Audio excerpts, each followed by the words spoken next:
A trusted educator sends inappropriate messages to her student during a family vacation with her new husband. The student was a minor at the time. This isn't a story about a momentary lapse in judgment, it's about alleged systematic misconduct that would destroy multiple lives. Picture this: you're dropping your child off at school, trusting educators to guide their future. What happens when that trust becomes a weapon used against the most vulnerable? Meet Alex, a dedicated soccer player with dreams of a college scholarship. His teammates remember someone who never missed practice, always encouraging others during difficult sessions. That same passion and dedication would make him particularly vulnerable to someone who should have protected him. By the way, I'm curious, where are you tuning in from? Drop a quick comment, I read them all, and sometimes your ideas spark our next case. Christina Formella appeared to be everything parents wanted in an educator. At 28, she brought impressive credentials from Concordia University Chicago to Downers Grove South High School. She dedicated herself to special education students and coached the boys' soccer team. Her genuine enthusiasm won over parents and administrators alike. Students respected her teaching methods. Parents appreciated her willingness to provide extra support for struggling learners. The community saw her as a shining example of educational dedication and personal warmth toward the children in her care. But appearances can be deceiving in the most devastating ways. September 2022. Alex broke his collarbone during soccer practice, ending his season early. His academic progress faced serious threats during this crucial year. Coach Formella immediately offered private tutoring sessions to help him maintain his grades during recovery. Most parents would view such dedication as exemplary professional commitment. The sessions began through the school's official messaging platform. Standard educational communications covered assignments and upcoming tests. Other faculty members knew about the additional academic support Formella was providing to her injured student. Nothing seemed unusual about a committed teacher supporting a student-athlete during a vulnerable time. The initial contact appeared completely innocent and professionally appropriate. Here's what made Alex particularly vulnerable: Christina Formella held 3 positions of authority over him simultaneously. She served as his special education teacher, his personal tutor, and his soccer coach. This all happened during the most challenging period of his young athletic career. Every aspect of his academic success depended on her approval. His athletic recovery and return to the field required her support. His emotional well-being during this difficult time relied on her encouragement. She had created the perfect storm of dependency. This would allow systematic exploitation to continue undetected. Research in inappropriate professional conduct reveals a disturbing pattern.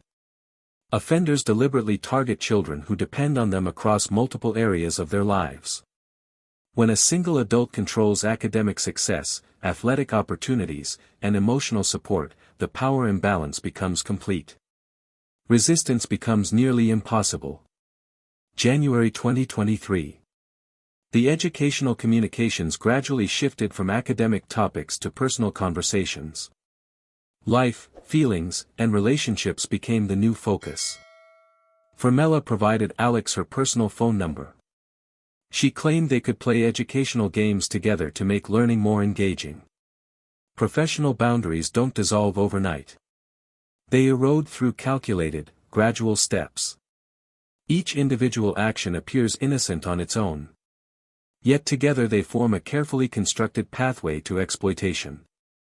Digital communication evolved into regular FaceTime calls during evening hours. These conversations developed emotional intimacy that crossed every professional boundary established to protect children. Court documents state these interactions made Alex feel uniquely understood and valued by a respected adult figure. The student began developing romantic feelings for his educator and coach. More disturbingly, Formella appeared to reciprocate those feelings. This would devastate multiple families. Court records describe sophisticated manipulation tactics that went far beyond typical grooming patterns. Rather than positioning herself as an authority figure, Formella worked to make Alex feel like her emotional equal and confidant. She shared intimate details about her marriage that no educator should discuss with a student. This created false intimacy and inappropriate emotional dependency. She told Alex that her husband was unfaithful with her best friend. She painted herself as a victim in need of emotional support. These conversations created a dangerous dynamic where she relied on him emotionally. This made him feel mature and important while destroying every boundary between appropriate care and inappropriate intimacy. Court records show Formella went further by promising Alex they would have a future together. She claimed she would inherit significant wealth someday. Enough for both of them to start a life together. For a teenager already emotionally manipulated, such promises transformed the misconduct into something that felt like genuine romantic love. Summer 2024. Christina Formella married her college sweetheart Michael in what appeared to be a fairy tale celebration. Wedding photos captured the newlyweds celebrating with family and friends. Love and optimism for their future surrounded them. The groom had no knowledge of his bride's dark secret. Nobody at the wedding suspected the devastating truth that would eventually destroy their happiness. They had no idea about the pattern of alleged systematic misconduct that had been continuing for nearly 2 years. Even marriage didn't end her inappropriate behavior. While honeymooning in Italy with her new husband, Formella continued sending inappropriate messages to Alex. She told him the marriage wouldn't last permanently. Their dream of a future together remained viable. The calculated deception continued with meticulous precision. December 2023. One morning, before school even started, court documents show Formella invited Alex into her classroom. There, she allegedly crossed professional boundaries according to court filings. This moment marked the shift from emotional manipulation to outright misconduct. This wasn't an isolated incident of poor judgment. Court documents reveal this encounter marked the start of a 2-year pattern of misconduct. Multiple documented incidents. Court records indicate numerous encounters happened at Downers Grove South High School during regular hours. 5 additional incidents occurred at Formella's home while classes ran elsewhere. The calculated timing shows someone entirely comfortable exploiting her educational position. March 15, 2025. The truth finally emerged through pure chance. Alex's mother was setting up his new phone and accessed his iCloud account to transfer data. The messages she discovered would change everything forever. Imagine discovering inappropriate communications revealing your child had been systematically victimized for nearly 2 years. By someone you trusted completely. Investigators later uncovered extensive digital evidence indicating both emotional manipulation and physical involvement. This underscored the complete betrayal of trust. The betrayal cuts deeper than simple criminal activity. It violates the fundamental trust parents place in educators. This mother immediately contacted law enforcement to report the inappropriate relationship between teacher and student. March 16, 2025. Police arrested Christina Formella during a traffic stop while her husband Michael sat beside her. Body camera footage captured her apparent shock and emotional breakdown. Officers explained the charges against her. Her husband learned of these allegations for the first time in that patrol car. He later told investigators he knew nothing about Alex beyond his participation in soccer activities. This confirmed that Christina had successfully hidden her inappropriate behavior from her closest family member for nearly 2 years. During police interviews, Formella immediately began deflecting responsibility onto her teenage complainant. She claimed Alex was obsessed with her appearance. She said he had somehow accessed her phone, sent himself inappropriate messages. Then deleted evidence to create blackmail material against her. The level of manipulation required to construct such claims reveals a disturbing willingness to destroy her complainant's credibility even after exposure. She expected investigators to believe a teenage boy had orchestrated a complex deception spanning 2 years. All while maintaining perfect academic and athletic performance. May 20, 2025. After investigators recovered hundreds of additional digital messages supporting Alex's account, a DuPage County grand jury filed over 50 new felony counts against Christina Formella.